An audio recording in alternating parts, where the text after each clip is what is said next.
VP Sara is my best friend. Sinabi niya yan October 31. Wow! Okay. May mga Iminatics. Call out natin yung mga vloggers na maka-IMI. Mga Iminatics. Ito ha. Yung mga sumusuporta sa mga Duterte. Okay. Siguro by now alam na natin kung sino yung mga vloggers na sinusuportahan si Aimee. Dati na namin kino-call out yan. Hindi lang namin pinapangalanan. 'Di ba? Kasi alam namin kung sino-sino sila. Pero this time, alam nyo na rin kung sino-sino yung mga yan. Bakit? Hindi nila kayang kanain to si Aimee. 'Di ba? Ilan sa mga maka-Duterte na hindi nila makana ito si Aimee. Ngayon, kung kaibigan nyo si Aimee, walang problema. Huwag nyo sila kanain personally. I really don't believe na bibirahin mo ang isang tao personally. Pero dapat, kay kaibigan mo yan, sabihin mo, fake to si Aimee. Hindi dapat sinusuportahan ng maka-Duterte yan. Ngayon, unless hindi mo siya kaibigan lang, bayad ka. Di ba? Kasi ba't hindi mo masabi? Dapat ito, sinasabi na natin sa taong bayan. Ito, kinukuha na naman ang Duterte votes. VP Sara is my best friend. Ngayon, totoo man to or hindi, yung pasabog mong yan, para sa amin kasinungalingan yan. Para sa akin ha, whether totoo na best friend mo si VP Sara or hindi, still Marcos ka. At ako, sasabihin ko, hindi ka dapat binoboto sa Senado. Ngayon, hindi naman ako diktador eh. Diba? Nasa sa inyo yun. Kung iboboto nyo si Aimee. Iboboto nyo nga ba si Aimee sa Senado? Pero as far as I'm concerned, yan po ang dahilan na naging presidente si Marcos. Di dapat tatakbong presidente to si Sara eh. Kinonvince mag-vice president. Tulungan yung kapatid. Ngayon, tinulungan ni VP Sara yung kapatid. Anong ginagawa ng kapatid mo kay VP Sara? Anong ginagawa higit sa lahat ng kapatid mo sa mga Pilipino? Ano nangyari sa baha natin? Tapos here you are. Didikit ka at kukuhanin mo ang Duterte votes. I'm sorry. Ewan ko sa inyo. Ako naman, hindi ko kayo pinipilit. Pero sana tayo mga DDS, tayo mga legit Duterte supporters, kahit kaibigan nyo si Aimee or hindi, hindi na po ito pagkakaibigan. It's about time i-call out na natin. Not to support Aimee Marcos. Marcos pa rin yan eh. Ang laki na ng problemang ginawa niya nung kinonvince na si VP Sara na mag-vice president. Pambihira naman, oh. Tayo mga mamamahayag, broadcaster, journalist, vloggers na maka-Duterte. Tayuan nyo naman yan. Tayuan nyo. Ha? Kayo. Okay? So, sa mga manunood natin, it's your choice. Pero sana, wag na tayong sisigaw-sigaw na after the election, kung binoto nyo si Aimee, tapos sasabihin nyo, ayaw nyo sa Marcos. Diba? So, nasa sa inyo po yan. Okay? Pero, wag na tayo magpapaniwala sa mga pinagsasabi nitong si Aimee. Best friend. Doon ka nga tumakbo sa partido ng kapatid mo. Wag nga tayo maglokohan. Diba? Ibubudulin nyo, kukunin mo yung Marcos votes, kukuhanin mo yung Duterte votes. So, sinong nakinabang? Ikaw lang. Sino nagsasaper?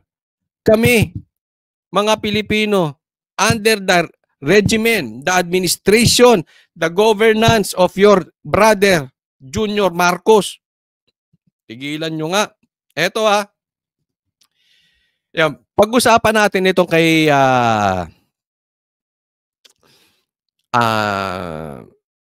Kati-Binag, 'no. Siyempre kasi tinanong namin, eh, okey? Tinanong namin sino-sino yung mga gumagamit ng mga pulitiko at, pinangalanan niya, 'no. Pinangalanan niya at, tinanong din namin na meron ba talagang video? Ito importante sa lahat. Meron ba talagang video? At ano yung sinasabi ni VP Sara na about kay Martin? Ang sagot sa amin ni Kati Binag, hindi video, mga videos. Maraming videos na katunayan. Hindi personal, ha? Hindi po tayo nag-aatake ng personal. Videos na mayroong kinalaman at dawit ang taong bayan, ang mga Pilipino. So may mga videos. Ngayon, nung tinanong namin ang detalye, basta sa tamang panahon, antayin natin si BP Sara. Yun ang sagot niya, antayin namin si BP Sara. At tinanong din namin si Chis Escudero kung gumagamit ba. Tinanong din namin si Tamba kung gumagamit ba. No? Sinagot naman kami ng diretsuhan. Pero, nirerespeto ko po si nirerespeto ko po si Kati Binag, no? So, siya na lang po ang mag-a-announce. Basta ang sinabi niya sa amin,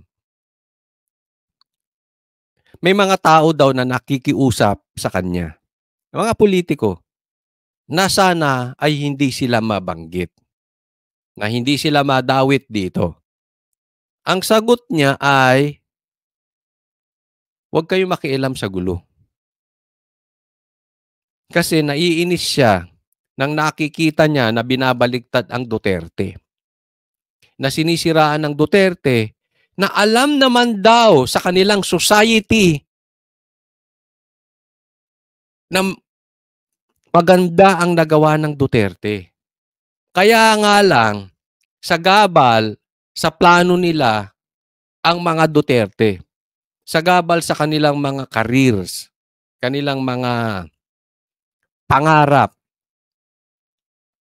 Kaya sabi, tinatawagan siya, huwag na lang banggitin yung kanilang mga pangalan.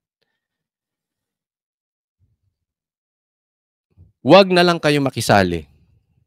Yun lang. Sabi nga ni Kati B, huwag niyo nang siraan ng Duterte. Alam naman natin ang totoo, eh. Oh. Huwag na kayong makisawsaw. Hindi niya babanggitin ang pangalan ninyo.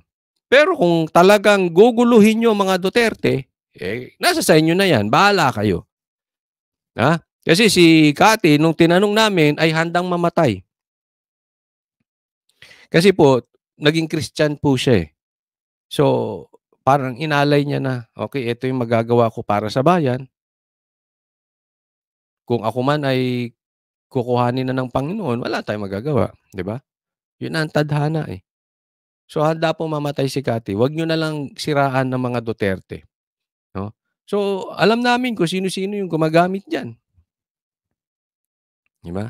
Pero with due respect kay Kati Binag, sa tamang panahon, iisa-isahin niyang ilalabas 'yan. Kung kinakailangan, kung sobra talaga ang paninira sa mga Duterte, ilalabas niya kung sino yung mga gumagamit na 'yan. Simple lang naman, eh. Yung mga tatakbo ngayong 2025, tingnan niyong mabuti. Hingin niyo sa kanila drug test. Ano sinabi? Hingin niyo sa kanila drug test. Magkakaalaman na dun pa lang sila mismo aamin na gumagamit sila. Kasi pagka hindi po nila tinanggap ang hamon ng kanilang mga botante na drug test, gumagamit yan. Gumagamit yan. Or may pinoprotektahang gumagamit. Si Kati Binag po ay handang magpa-drug test anytime. Oo. Sabi nga niya, sana ngayon na. Dahil pag pinalagpas pa 3 months, nawala na yung droga sa katawan. Pero naniniwala siya yung mga tao naman na mga politikong ito na mga lulong sa droga, hindi nila kayang hindi mag-take ng droga. Isipin mo, nakaposisyon na, nagdodroga pa. Kasi hindi nila kayang walang droga sa loob ng 3 buwan. Ganyan po sila kalulong sa Coca-Cola, sa pulburon. Imagine ninyo kung sila ang nagpapatakbo ng bayan niyo, delikado po.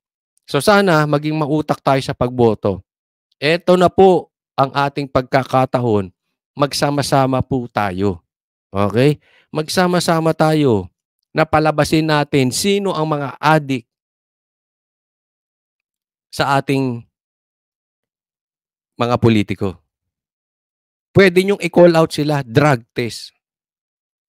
Aamin po yang mga yan sa pamagitan ng pagtanggi sa drug test.